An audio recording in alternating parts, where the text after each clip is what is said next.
কালকে আমরা পদার্থবিদ্যার 1-এর মান, 2-এর মান এবং 5-এর মানের কিছু সম্ভাব্য প্রশ্নাবলী দিয়েছিলাম। তো কালকে আশা করি তোমরা সবাই মা সরস্বতীর পুজো করেছ এবং মার কাছে প্রার্থনা করেছ যাতে তোমরা ভালো ফলাফল করে উত্তীর্ণ হতে পারো। তো আমিও প্রার্থনা করেছি যাতে তোমরা ভালো ফলাফল করতে পারো। তো তোমরা ইউটিউব থেকে প্রশ্নগুলো লিখতে গিয়ে পজ করে করে, যেখানে আটকে যাবে পজ করে করে তোমরা প্রশ্নগুলো ঠিক করে লিখবে এবং তোমাদের বেশিরভাগ এখানে দেখবে, হয়তো দেখতে পেয়েছো যে বেশিরভাগই শেখা হয়ে গেছে, অল্প কিছু বাকি আছে, এগুলো তোমরা শিখে নেবে। তাহলে আজকে 5-এর মানের বাকি প্রশ্নগুলো শুরু করছি। প্রথম প্রশ্ন হচ্ছে, বস্তুর কোন অবস্থানের জন্য একটি উত্তল লেন্স অসৎ ও বিবর্ধিত প্রতিবিম্ব গঠন করে?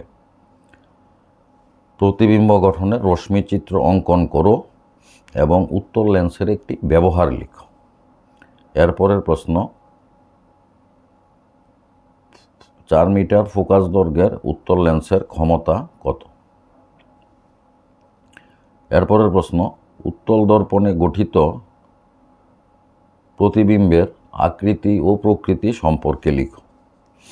এরপরের প্রশ্ন, 4 সেন্টিমিটার আকারের একটি বস্তুকে 15 সেমি দৈর্ঘ্যের একটি অবতল দর্পণের সামনে 25 সেন্টিমিটার দূরে রাখা হলো। প্রতিবিম্বের প্রকৃতি এবং আকার নির্ণয় করো। এরপরের প্রশ্ন, গোলীয় দর্পণের ক্ষেত্রে প্রধান অক্ষ এবং মুখ্য ফোকাসের সংজ্ঞা দাও। এরপরের প্রশ্ন, 20 সেমি বক্রতা ব্যাসার্ধ বিশিষ্ট একটি অবতল দর্পণের সামনে 20 সেন্টিমিটার দূরে 5 সেন্টিমিটার দৈর্ঘ্যের একটি বস্তু রাখা হলো। প্রতিবিম্বের অবস্থান, প্রকৃতি এবং আকার নির্ণয় করো। এরপরের প্রশ্ন, আয়তাকার কাচফলকের মধ্য দিয়ে আলোর প্রতিসরণের রশ্মিচিত্র অঙ্কন করো এবং ব্যাখ্যা করো। এরপরের প্রশ্ন, জলের প্রতিসরাঙ্ক 1.33 বলতে কী বুঝো? সঙ্গে প্রতিসরাঙ্ক কাকে বলে? এরপরের প্রশ্ন, ফোকাস দৈর্ঘ্য কাকে বলে? অবতল দর্পণের ক্ষেত্রে ফোকাস দৈর্ঘ্য এবং বক্রতা ব্যাসার্ধের সম্পর্ক প্রতিষ্ঠা করো। এরপরের প্রশ্ন, লেন্সের উন্মেষ কাকে বলে? লেন্সের ক্ষেত্রে 2টি ফোকাস থাকে কেন? এরপরের প্রশ্ন, সদ্বিম্ব ও অসদ্বিম্বের মধ্যে পার্থক্য লিখো। একটি উত্তল দর্পণে সৃষ্ট প্রতিবিম্বের রৈখিক বিবর্ধন কত? এটারই আরেকটা প্রশ্ন, একটি বস্তু উত্তল লেন্স হতে 20 সেন্টিমিটার দূরে আছে এবং প্রতিবিম্ব লেন্স থেকে 10 সেন্টিমিটার দূরে গঠিত হলে প্রতিবিম্বের রৈখিক বিবর্ধন কত? এরপরের প্রশ্ন, যখন একটি বস্তুকে উত্তল লেন্সের প্রধান অক্ষের উপর ফোকাস দৈর্ঘ্যের দ্বিগুণ দূরত্বে অর্থাৎ 2f1 রাখা হয় তখন উৎপন্ন প্রতিবিম্বের অবস্থান, আকার এবং প্রকৃতি কীরূপ হবে তার রশ্মিচিত্র একে বুঝিয়ে দাও। এটারই আরেকটা পার্ট, 15 সেন্টিমিটার ফোকাস দৈর্ঘ্যের একটি উত্তল দর্পণ থেকে 10 সেন্টিমিটার দূরে একটি বস্তুকে রাখা হলো। প্রতিবিম্বের অবস্থান ও প্রকৃতি নির্ণয় করো। তাহলে আলোর মধ্যে আমরা কি পেলাম? 1-এর মানের প্রশ্ন পেলাম 2টি, 2-এর মানের প্রশ্ন 1টি, 5-এর মানের প্রশ্ন 1টি, অর্থাৎ আলো থেকে তোমাদের মোট 9 নম্বরের প্রশ্ন আসবে। আশা করব যেই প্রশ্নগুলো দেওয়া হয়েছে সেগুলো থেকে তোমরা কমন হয়তো পেয়ে যাবে। এবার আমরা আরম্ভ করছি, মানুষের চোখ ও বর্ণময় বিশ্ব। এটার মধ্যে থাকবে 5 মার্ক। প্রথমে ওই আগের মতোই 1-এর প্রশ্নমানের 2টি দিতে হবে, এমসিকিউ একটা আর ভিএস একটা। তো এমসিকিউর মধ্যে অপশান দেওয়া থাকবে, প্রিজমে সাদা আলোর বিচ্ছুরণে কোন রঙটি সবচেয়ে বেশি চ্যুতি ঘটে? লাল, হলুদ, কমলা, বেগুনি। তারপরের প্রশ্ন, বর্ণ পৃথকীকরণে যে কোষগুলো কাজ করে তা হলো রড, কোন, দুটি কোষই, কোনোটি নয়। তারপরের প্রশ্ন, স্বাভাবিক চোখের স্পষ্ট দর্শনের পাল্লাটি হলো 0.25 সেন্টিমিটার, 0 থেকে অসীম, 25 সেন্টিমিটার থেকে অসীম, 0 থেকে 50 সেন্টিমিটার। এরপরের প্রশ্ন, বিভিন্ন দূরত্বে অবস্থিত বস্তুকে মানুষের চোখ ফোকাস করতে পারে চোখের লেন্সের ফোকাস দূরত্ব পরিবর্তন করে, অথবা মানুষের সুস্থ চোখের সিলিয়ারি মাংসপেশি স্বয়ংক্রিয়ভাবে চোখের লেন্সের ফোকাস দৈর্ঘ্যের পরিবর্তন ঘটাতে পারে। চোখের এই ক্ষমতাকে বলা হয় অপশান প্রেসবায়োপিয়া, উপযোজন, অভিযোজন অথবা দৃষ্টি নির্বন্ধ। তারপরের প্রশ্ন, প্রিজমের ভিতর দিয়ে যাওয়ার সময় সবচেয়ে কম বেঁকে যাওয়া আলো হলো লাল, বেগুনি, হলুদ, সবুজ রঙের কোন রঙের? অপশন। তারপরের প্রশ্ন, মানুষের চোখের লেন্সের প্রকৃতি হলো অবতল লেন্স, উত্তল লেন্স, অপসারী লেন্স, কোনোটিই নয়। তারপরের প্রশ্ন, সাদা আলোর বিভিন্ন বর্ণে বিশ্লিষ্ট হওয়ার ঘটনাকে বলা হয় আলোকের প্রতিফলন, আলোকের প্রতিসরণ, আলোকের বিচ্ছুরণ, আলোকের বিক্ষেপণ। তারপরে নক্ষত্রের ঝিকিমিকি নিচের কোন ঘটনার জন্য ঘটে? অপশান আলোর প্রতিফলন, আলোর বিচ্ছুরণ, আলোর প্রতিসরণ, কোনোটিই নয়। তারপরের প্রশ্ন, দীর্ঘদৃষ্টি সম্পন্ন ব্যক্তি ব্যবহার করেন উত্তল লেন্স, অবতল লেন্স, চুঙ্গাকৃতি লেন্স, কোনোটিই নয়। তারপরের প্রশ্ন, স্বল্প দৃষ্টি সম্পন্ন ব্যক্তি ব্যবহার করেন উত্তল লেন্স, অবতল লেন্স, চোঙ্গাকৃতি লেন্স, কোনোটিই নয়। তারপরের প্রশ্ন, রামধনু সৃষ্টির কারণ হল প্রতিফলন, বিচ্ছুরণ, বিক্ষেপণ, প্রতিসরণ। তারপরের প্রশ্ন, মানুষের চোখের লেন্সের আকৃতি হল উত্তল, অবতল, সমতল, কোনোটিই নয়। তারপরের প্রশ্ন, বায়ুমণ্ডল না থাকলে আকাশকে কেমন দেখাতো? নীল রঙের, বেগুনি, সাদা, কালো।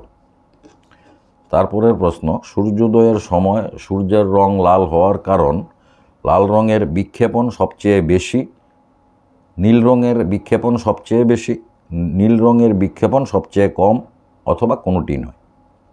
তারপরের প্রশ্ন, বায়ুমণ্ডলীয় প্রতিসরণের প্রভাবে ঘটে এমন দুটি ক্রিয়ার নাম লিখো।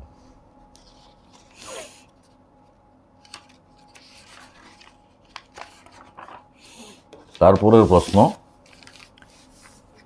অপশানগুলো শেষ হলো, এখন হচ্ছে ভিএসএ। একটি প্রাকৃতিক বর্ণালীর উদাহরণ দাও। এরপরের প্রশ্ন, আলোকের কোন ঘটনার জন্য আকাশের রং নীল হয়? তারপরের প্রশ্ন, আকাশে রামধনু তৈরিতে কোন কলাগুলি প্রিজমের কাজ করে? তারপরের প্রশ্ন, দৃষ্টি নির্বন্ধ কি? এরপরের প্রশ্ন, চোখের মধ্যে কত পরিমাণ আলো প্রবেশ করবে তা চোখের কোন অংশ নিয়ন্ত্রণ করে? তারপরের প্রশ্ন, রেটিনার কোথায় বস্তুর প্রতিবিম্ব গঠিত হলেও দেখা যায় না? তারপরের প্রশ্ন, কোন ধরনের দ্রবণে টিন্ডাল প্রক্রিয়া দেখা যায়? এরপরের প্রশ্ন, প্রিজমের মধ্যে দিয়ে সাদা আলো যাওয়ার সময় কোন বর্ণের আলো সর্বাধিক বেঁকে যায়? এরপরের প্রশ্ন, টিন্ডাল এফেক্ট কাকে বলে? এরপরের প্রশ্ন, চক্ষু লেন্সের ফোকাস দৈর্ঘ্যে কে পরিবর্তন ঘটায়? এরপরের প্রশ্ন, অক্ষিগোলকের আকার হ্রাস পেলে চোখে কি ত্রুটি হয়? এরপরের প্রশ্ন, মহাকাশচারী আকাশকে কেমন দেখে? এরপরের প্রশ্ন, কর্নিয়ার একটি কাজ লিখো। এরপরের প্রশ্ন, স্বাভাবিক দৃষ্টির ক্ষেত্রে চোখের দূরের বিন্দু কত দূরে অবস্থিত? এরপরের প্রশ্ন, চক্ষু লেন্সের প্রকৃতি কী? তো মনে রাখবে, আবার বলছি, তোমরা এমসিকিউতে সবচেয়ে বেশি জোর দেবে। হ্যাঁ, এর মধ্যে যাদের মুখস্থ করে মনে রাখার ক্ষমতা কম বা ভুলে যাও, তারা তো অবশ্যই এমসিকিউতে জোর দেবে। হ্যাঁ, কারণ এগুলি তোমাদের মনে রাখতে সহজ হবে এবং একদম কম লেখায় ভালো নম্বর পাবে। আর আমরা যে সাজেশনগুলো দিচ্ছি, যারা একটু পড়াশোনা কম মনে রাখতে পারো, পড়ো কিন্তু মনে রাখতে পারো না, বা কম পড়াশোনা করো বিভিন্ন কারণে, তারা প্রত্যেকটা প্রশ্নের প্রথম 5টা করে আগে শিখবে, শিখা হলে তারপরে আবার এরপরের 5টা করে শিখবে, এভাবে শিখবে। কারণ এখানে যে প্রশ্ন সাজেশনগুলো দেওয়া হচ্ছে, এখানে যত নিচের দিকে যাচ্ছে তত এটার চান্স কিন্তু কম। হ্যাঁ, যত উপরের দিকে আছে এগুলার চান্স সবচেয়ে বেশি। আর যারা পড়াশোনা করো, আমি তো আগেও বলেছি যে অন্তত 90% দেখবে তোমাদের অলরেডি শেখা হয়ে গেছে। তো মাত্র বাকি 10% তোমাদের শিখতে হবে, বাকি সময়ের মধ্যে শিখে ফেলতে পারবে। যাই হোক, 1-এর মানের প্রশ্ন শেষ হলো। এখন হচ্ছে প্রশ্নমান 3-এর। এখানে একটা আনসার করতে হবে মাত্র। তো এটার জন্য আমরা মাত্র 5টা প্রশ্ন দিচ্ছি। এই 5টা থেকে আশা করি তোমরা একটা অবশ্যই কমন পাবে। প্রথম প্রশ্নটা হচ্ছে, আলোর বিচ্ছুরণ কাকে বলে? তারপরে বর্ণালী কাকে বলে? এটা এমসিকিউ তো ছিল।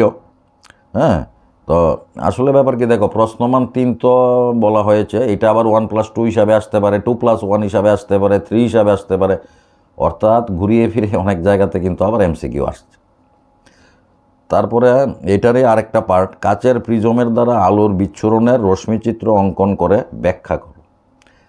এরপরের পার্ট, বিপদ সংকেত বা ট্রাফিক সংকেতে লাল আলো ব্যবহার করা হয় কেন? তারপরে 2 নম্বর প্রশ্ন, ক্ষীণদৃষ্টি বা প্রেসবায়োপিয়া কি? এর কারণ কি?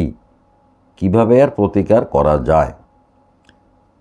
এই পার্টে আরেকটা হচ্ছে, মায়োপিয়া বা হ্রস্বদৃষ্টি কি? এর কারণ কি? কিভাবে এর প্রতিকার করা যায়? তারপরের পার্ট, দিনের বেলায় পরিষ্কার আকাশের রং নীল হয় কেন? এটা এমসিকিউতে আগেও পেয়েছিলে তোমরা। তো এটা 3-এর মধ্যে আসতে পারে, 2+1 হিসাবে বা 1+2 হিসাবে। 3 নম্বর প্রশ্ন, নক্ষত্রকে কখনো উজ্জ্বল এবং কখনো অনুজ্জ্বল দেখায়, এই ক্রিয়াকে কি বলে এবং কেন এরকম দেখায়? এটার পরের পার্ট, তারা বা নক্ষত্রগুলি ঝিকিমিকি করে কিন্তু গ্রহগুলি করে না, এটার কারণ কি? তারপরের প্রশ্ন 4 নম্বর, উপযোজন কাকে বলে? বয়স্ক ব্যক্তির উপযোজন ক্ষমতা কম হয় কেন?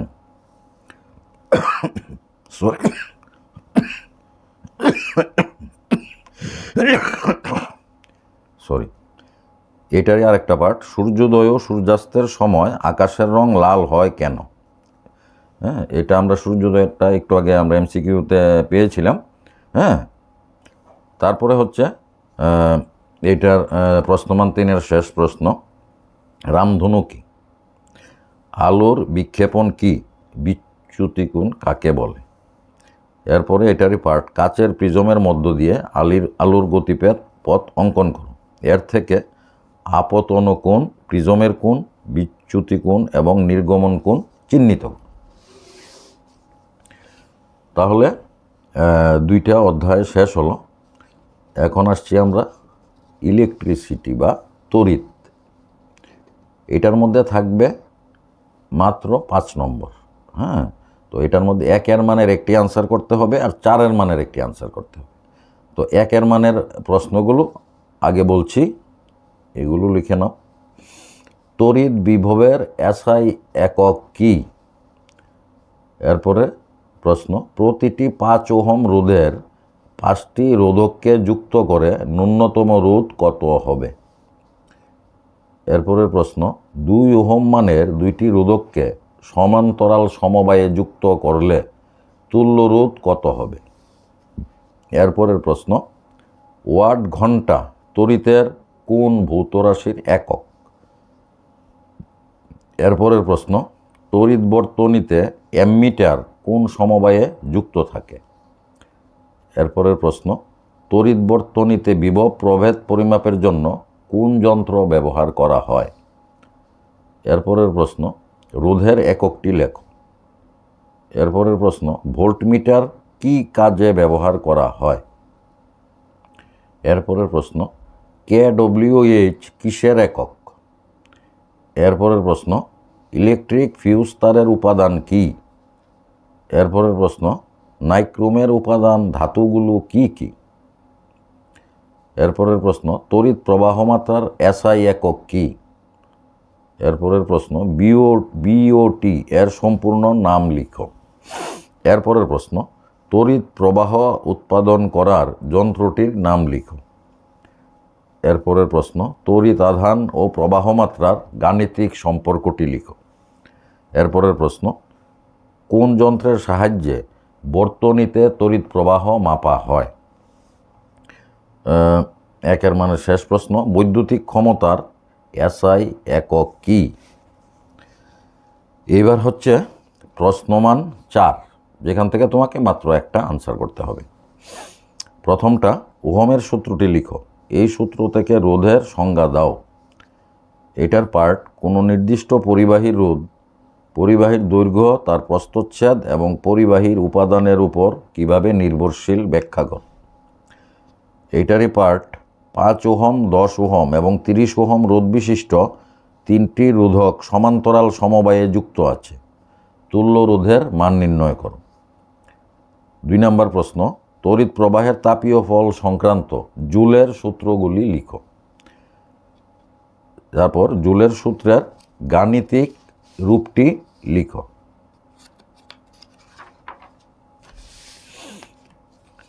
এটার মধ্যেই আছে, তড়িৎ শক্তির বাণিজ্যিক একক কি?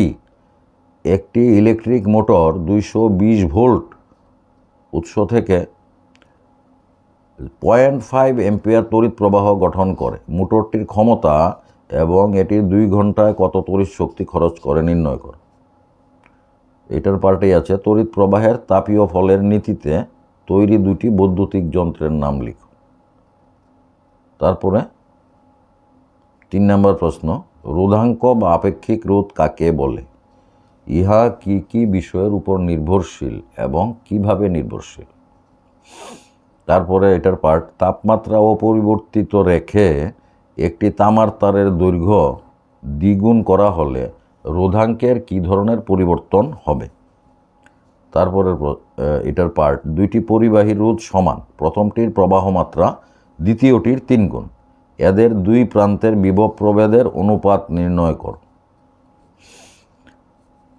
তারপরে 4 নম্বর প্রশ্ন, একটি বৈদ্যুতিক বাতির গায়ে 220 ভোল্ট 100 ওয়াট লেখা আছে। এর তাৎপর্য ব্যাখ্যা করে বাতির রোধ এবং প্রবাহমাত্রা নির্ণয় করো। এটার মধ্যে আছে 1 কিলোওয়াট ঘন্টাকে জুলে প্রকাশ করো। এটারে শেষ পার্ট, ফিউজ তার কি? এর বৈশিষ্ট্য কি? তারপরে 5 নাম্বার প্রশ্ন, রোধ কাকে বলে?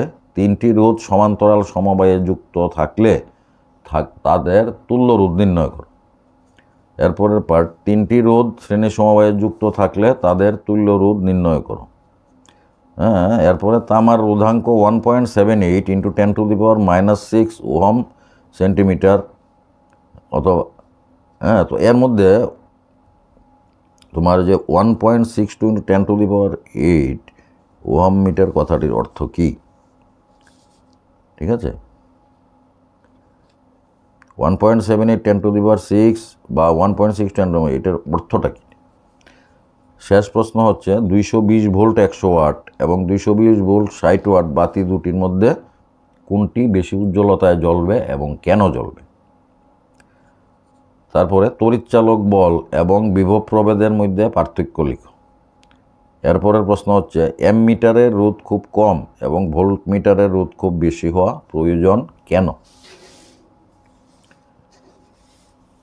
তো এই অধ্যায়টা শেষ হলো। তারপর একটা হচ্ছে তড়িৎ প্রবাহের চুম্বকীয় ফল। তড়িৎ প্রবাহের চুম্বকীয় ফল, এটার মধ্যে থাকবে 6 নম্বর থাকবে মোট। 6 নম্বরের মধ্যে তোমার 1-এর মান তোমার 2টা দিতে হবে, অর্থাৎ 2 নাম্বার। আর থাকবে 4-এর। তো প্রথমে 1-এর মানের প্রশ্নগুলো হচ্ছে সুষম চৌম্বক ক্ষেত্রে বলরেখাগুলি, অপশান দেওয়া আছে অভিসারী, অপসারী, অসমান্তরাল, সমান্তরাল। 2 নম্বর প্রশ্ন, ভারতে লাইফ তারের রং কালো, আকাশী, লাল, সবুজ, কোনটা হবে? এরপরে ভোল্ট এম্পিয়ারের একক প্রকাশ করে শক্তি, ক্ষমতা, বিভব প্রভেদ, তড়িৎচালক, বল। যেটা শুদ্ধ সেটাকে মার্ক করতে হবে। তারপরের প্রশ্ন, নিম্নলিখিত কোন বিবৃতিটি চৌম্বক বলরেখার বৈশিষ্ট্য নয়? তারা পরস্পরকে ছেদ করে, তারা নিরবিচ্ছিন্ন রেখা, চুম্বকের ভিতর তারা দক্ষিণ মেরু থেকে উত্তর মেরু পর্যন্ত বিস্তৃত। আরেকটা অপশান হচ্ছে উপরের সব বিবৃতি। এরপরের প্রশ্ন হচ্ছে, যে যন্ত্রে যান্ত্রিক শক্তি থেকে বৈদ্যুতিক শক্তি পাওয়া যায় সেটি হলো অপশান ডায়নামো, অ্যামমিটার, ভোল্টমিটার এবং মোটর। তারপরেরটা, একটা ছবি দেওয়া থাকবে, দুইটি দণ্ডচুম্বককে পাশাপাশি রাখলে পি এবং পি কিউ দুইটি মেরুর মধ্যে অন্তত 2টি বলরেখার চিত্র অঙ্কন করো। তো তোমার 2টা চুম্বক দেওয়া থাকবে পাশাপাশি। ধরো এটা একটা চুম্বক, এটার মধ্যে এটা হচ্ছে সাউথ, এটা নর্থ, এটার সঙ্গে আরেকটা রাখা হলো সাউথ নর্থ। তো এখানে দুর্ভাগ্যবশত ছবি দেওয়ার সুযোগ নেই, তাই এভাবে বলতে হচ্ছে। তারপরের প্রশ্ন হচ্ছে, চৌম্বক ক্ষেত্র ভেক্টরের এসআই একক হলো ওরস্টেড, ম্যাক্সওয়েল, টেসলা এবং গাউস, কোনটা হবে? তারপরের প্রশ্ন, বাড়িঘরের বর্তনীর লাইফ তারে যে বিভব থাকে তা হলো 110 ভোল্ট, 220 ভোল্ট, 300 ভোল্ট, 440 ভোল্ট। তারপরে শর্ট সার্কিটের সময় বর্তনীতে তড়িৎ প্রবাহ যথেষ্ট হ্রাস পায়, দ্রুত বৃদ্ধি পায়, পরিবর্তিত হয়, কোনোটিই নয়। তারপরে তড়িৎ চুম্বকের শক্তি নির্ভর করে না যে রাশিটির উপর। অপশানগুলি হলো তড়িৎ প্রবাহ মাত্রা, মজ্জার উপাদান, কুণ্ডলীর পাক সংখ্যা, তড়িৎ প্রবাহের অভিমুখ।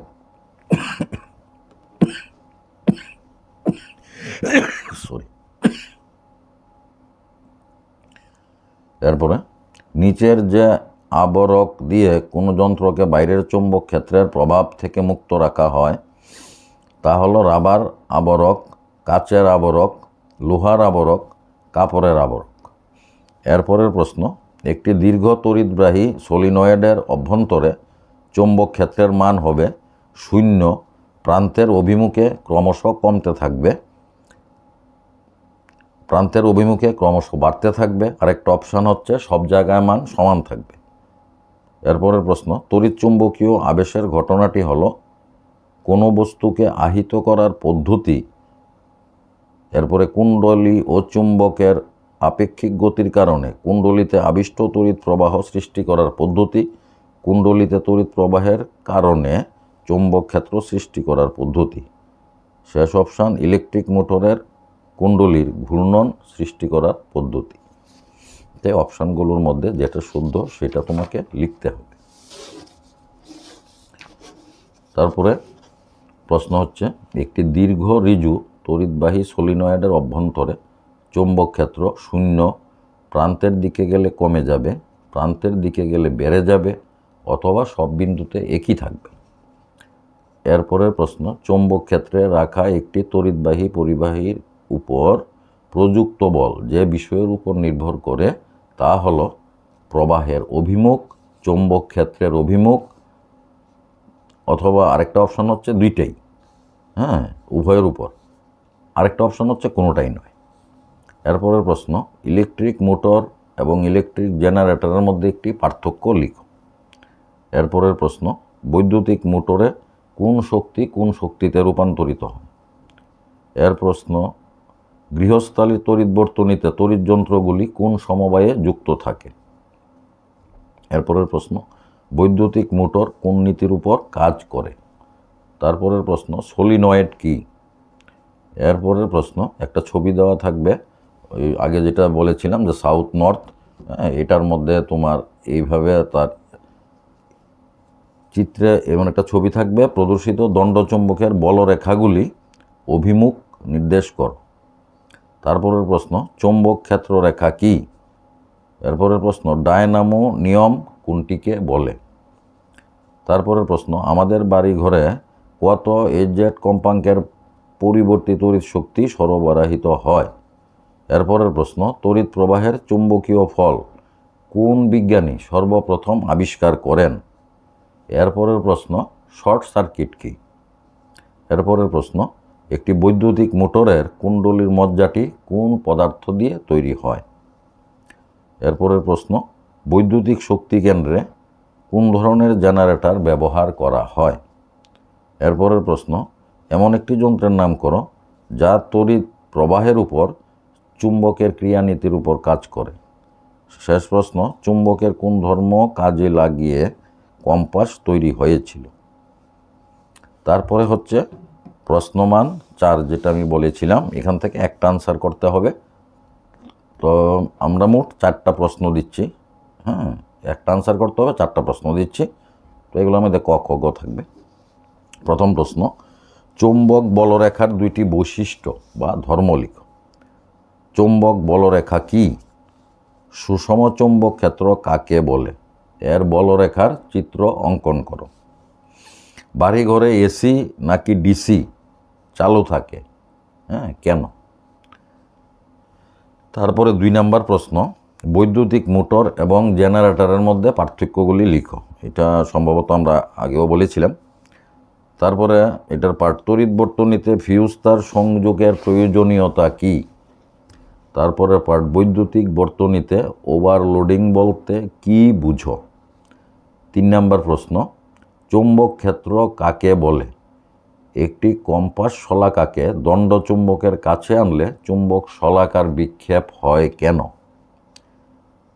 এটার আরেকটা পার্ট, একটি দণ্ড চুম্বকের অভ্যন্তরে চৌম্বক বলরেখার অভিমুখ কি হয়? এরপরের প্রশ্ন, স্থায়ী চুম্বক অপেক্ষা তড়িৎ চুম্বক ব্যবহার অধিক সুবিধাজনক কেন? এরপরে শেষ প্রশ্ন, একটি সলিনয়েডের মধ্য দিয়ে তড়িৎ প্রবাহের দরুন চৌম্বক ক্ষেত্রের চিত্র অঙ্কন করো।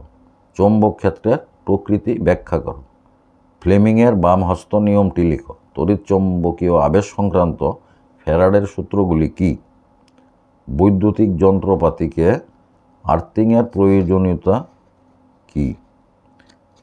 তো পদার্থবিদ্যা বলেছিলাম মোট 25 মার্কস থাকবে। তো পদার্থবিদ্যা শেষ হলো। এর মধ্যে থেকে তো আশা করি ভালো পরিমাণ কমন পড়বে। মা সরস্বতীর কৃপা থাকলে অবশ্যই কমন পড়বে, গতবারও পড়েছিল। তা এখন আমরা শুরু করছি রসায়নবিদ্যা। তো পদার্থবিদ্যার মতোই রসায়নবিদ্যাতেও 25 নম্বরই থাকবে। প্রথমটা হচ্ছে রাসায়নিক বিক্রিয়া ও সমীকরণ। এখান থেকে থাকবে 5 মার্কস।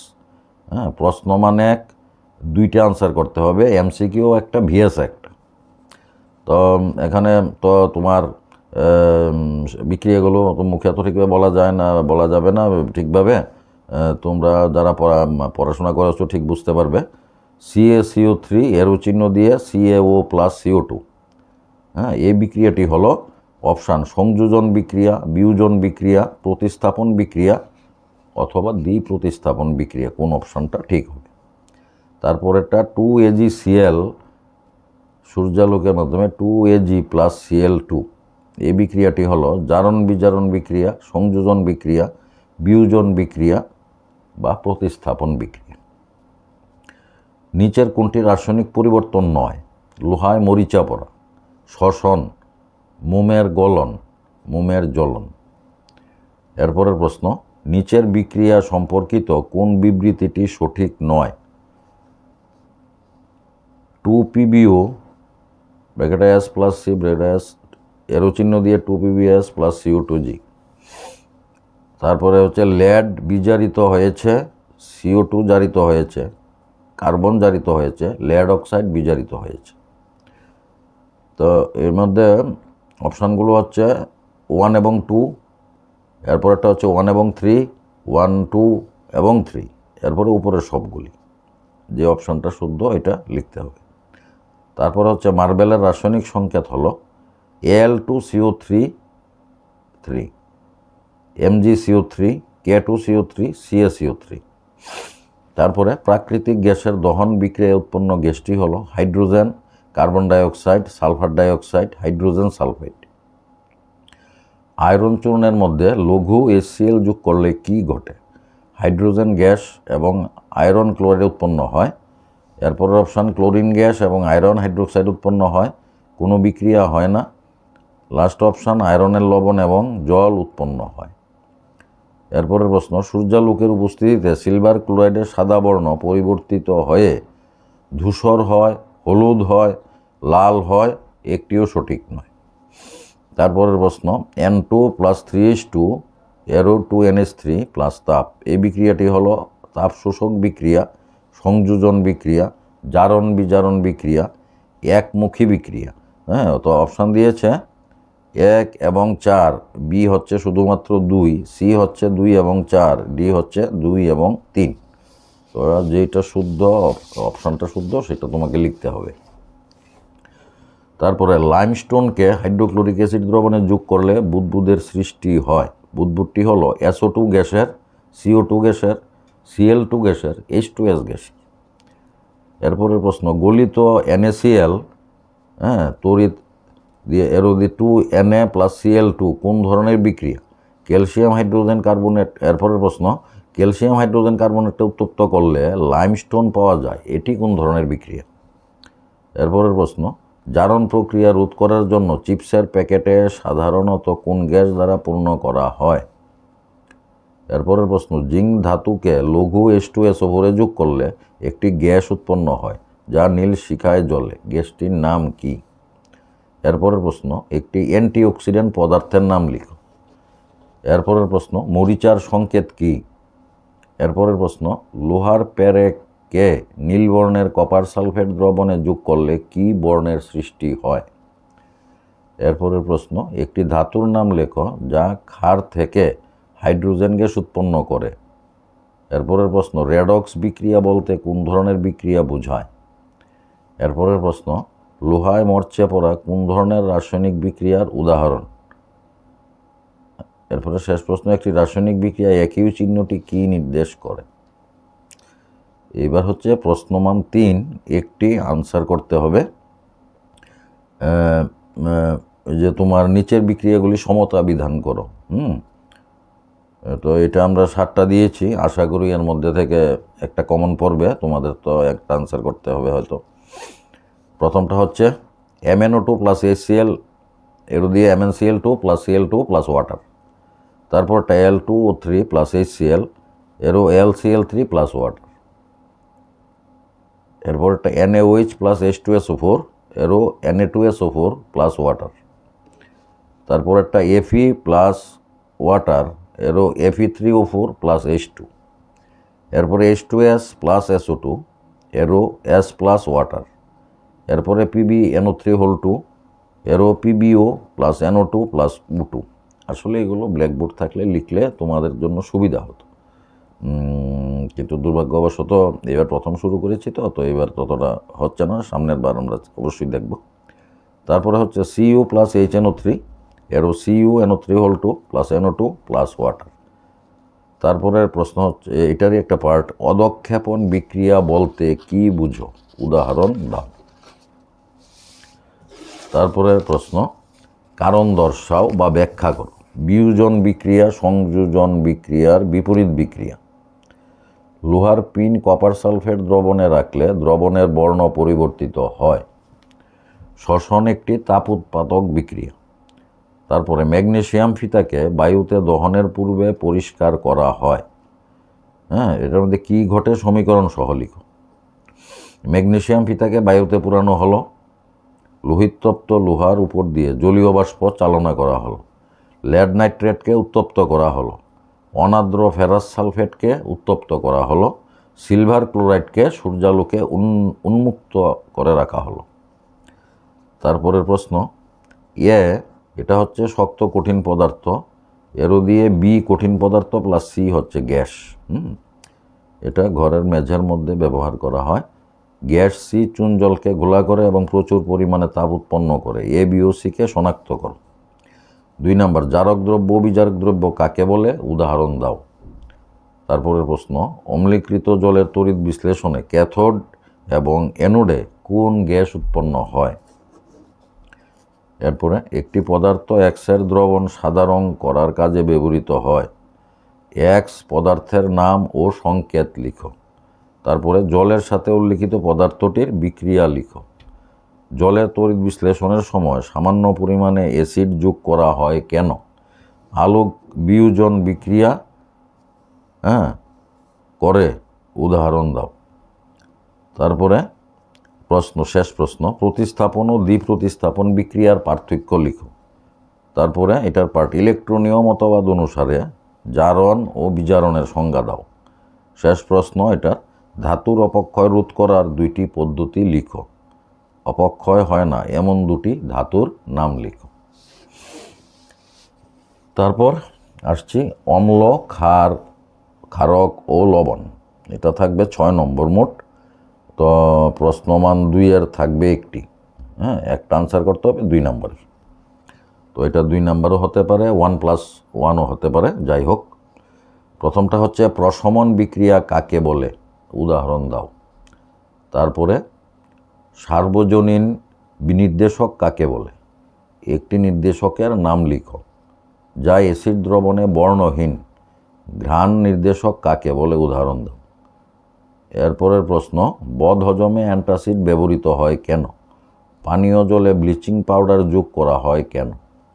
এরপরের প্রশ্ন, নির্দেশক কি, নির্দেশকের একটি উদাহরণ দাও। এরপরের প্রশ্ন, দই এবং টক জাতীয় খাদ্যবস্তু পিতল এবং কপারের পাত্রে রাখা যায় না কেন। এরপরের প্রশ্ন, অ্যাসিডের জলীয় দ্রবণ তড়িৎ পরিবহন করে কেন। কেলাস জল কি। এরপরের প্রশ্ন, বেকিং পাউডার কি, এর ব্যবহার লিখো। লেবুতে কোন অ্যাসিড বর্তমান। এরপরের প্রশ্ন, একটি দ্রবণের পিএইচ বলতে কি বুঝো। প্রশম দ্রবণের পিএইচ এবং মানুষের রক্তের পিএইচ কত। তারপরের প্রশ্ন, ক্ষারীয় দ্রবণে H+AQ আয়ন থাকে কি, যদি থাকে তবে দ্রবণটি ক্ষারীয় হয় কেন। এরপরের প্রশ্ন, অম্লরাজ বা একোয়া রিজিয়া কি, এর একটি ব্যবহার লিখো। এরপরের প্রশ্ন, যখন একটি অম্ল অর্থাৎ অ্যাসিড ধাতুর সাথে বিক্রিয়া করে তখন সাধারণত কোন গ্যাস নির্গত হয়। তুমি কিভাবে এই গ্যাসের উপস্থিতি পরীক্ষা করবে।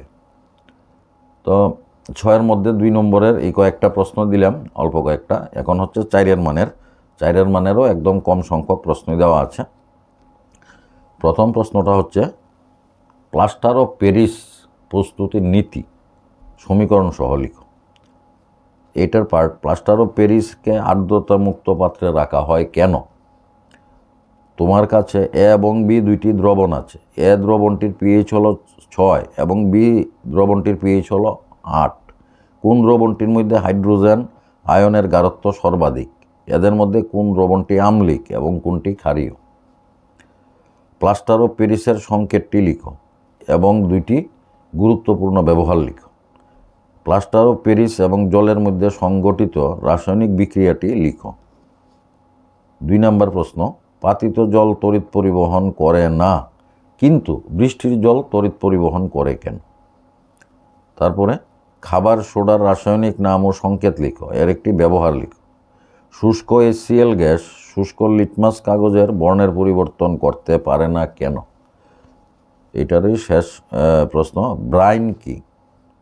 তারপরে 3 নম্বর প্রশ্ন, অ্যাসিড বা অম্ল বৃষ্টি কাকে বলে বা কি এটার কারণ ব্যাখ্যা করো।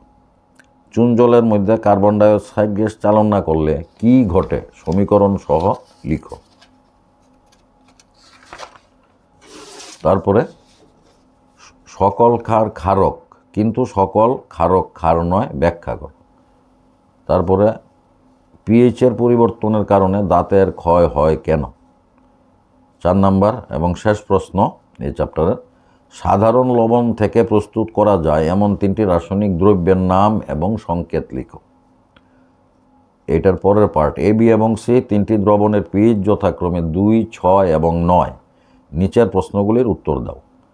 প্রথমটা অপশানটা হচ্ছে, এদের মধ্যে কোনটি আম্লিক এবং কোনটি ক্ষারীয়।